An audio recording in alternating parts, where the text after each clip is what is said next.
You know that moment when you think you're totally ready for something and then reality humbles you? That was me stepping off the plane in Brazil. I would be living in Spain, speaking Spanish fluently, feeling confident, like, hey, Portuguese is basically Spanish with an accent, right? Yeah, no. Within the first 10 minutes on ground, I realized I was in trouble. So in this video, I want to share my real experience traveling through Brazil as a Spanish speaker, the surprises, the cultural shocks, the hilarious miscommunications, and how by the end I was actually able to connect with locals in their language. And of course, I will give you a few things I learned about how languages really work when you're thrown into the deep end. Number 1, Spain gave me confidence, maybe too much. Before Brazil, I would lived in Spain long enough to feel pretty confident in Spanish. I was thinking in it, joking in it. When you speak Spanish and Italian on top of that, you start to believe you have cracked the Romance language code. So naturally, when the chance came to go to Brazil for a few weeks, a mix of holiday and curiosity, I thought, perfect, I already speak 80% of the language. The first test came in the taxi from the airport. I greeted the driver confidently, saying, "Hola amigo, ¿cómo estás?" He smiled politely and then replied with a stream of sounds that felt like Portuguese on fast forward. I caught maybe 2 words. Right then, I knew I would overestimated myself. Number 2, first days, confidence crushes. Those first days were very exciting. I stayed in a small coastal town with locals. No one spoke English and half of people could not get my Spanish. Every conversation became a guessing game.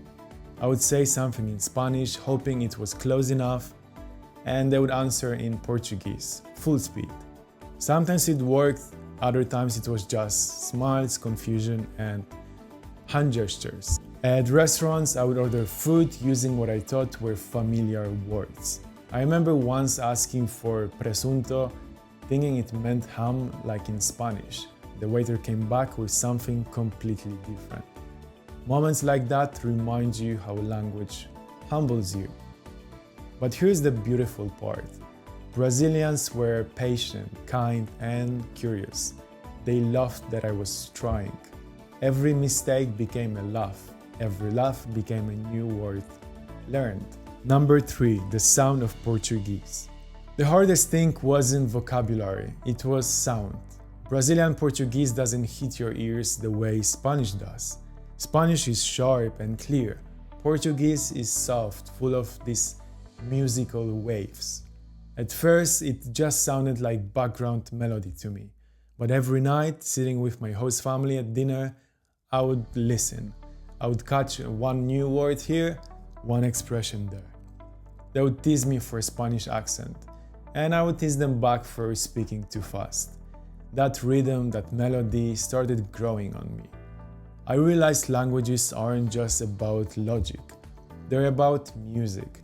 Once you start hearing the rhythm instead of individual words, you stop translating and start understanding. Number 4, my brain mixing languages. By the end of the first week, my brain was doing gymnastics. Half the time I spoke Spanish words with Portuguese endings or Portuguese words with Spanish pronunciation. Locals would laugh and say, "Ah, Portuñol!" That mix between the two. It was frustrating but also kind of funny, because even though I wasn't speaking correctly, people got me. That's when it hit me. Communication isn't perfection, it's connection. If your intention is clear and your energy is good, people meet you halfway. So I stopped worrying about the grammar and started focusing on rhythm, tone, and body language. That's when everything changed. Number 5, learning from locals. My biggest teachers weren't books, they were the people around me.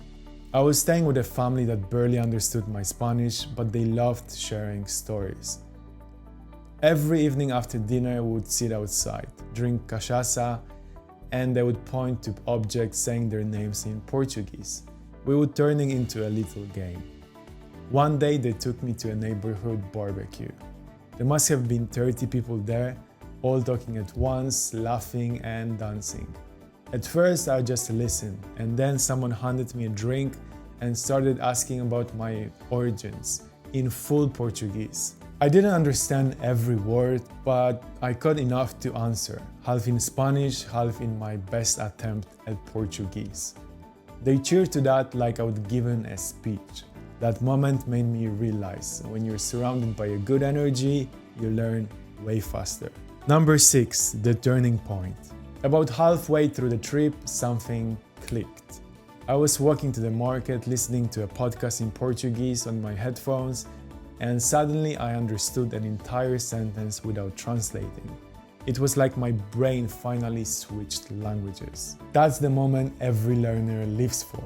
It doesn't come from studying, it comes from constant exposure, by hearing, repeating, living it. I started thinking Portuguese phrases, not the Spanish ones.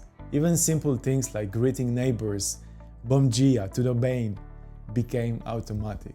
I was no longer forcing it. Number 7, what Spanish helped me with and what it didn't. Knowing Spanish gave me a big advantage in understanding structure and vocabulary. I could read signs, menus, messages.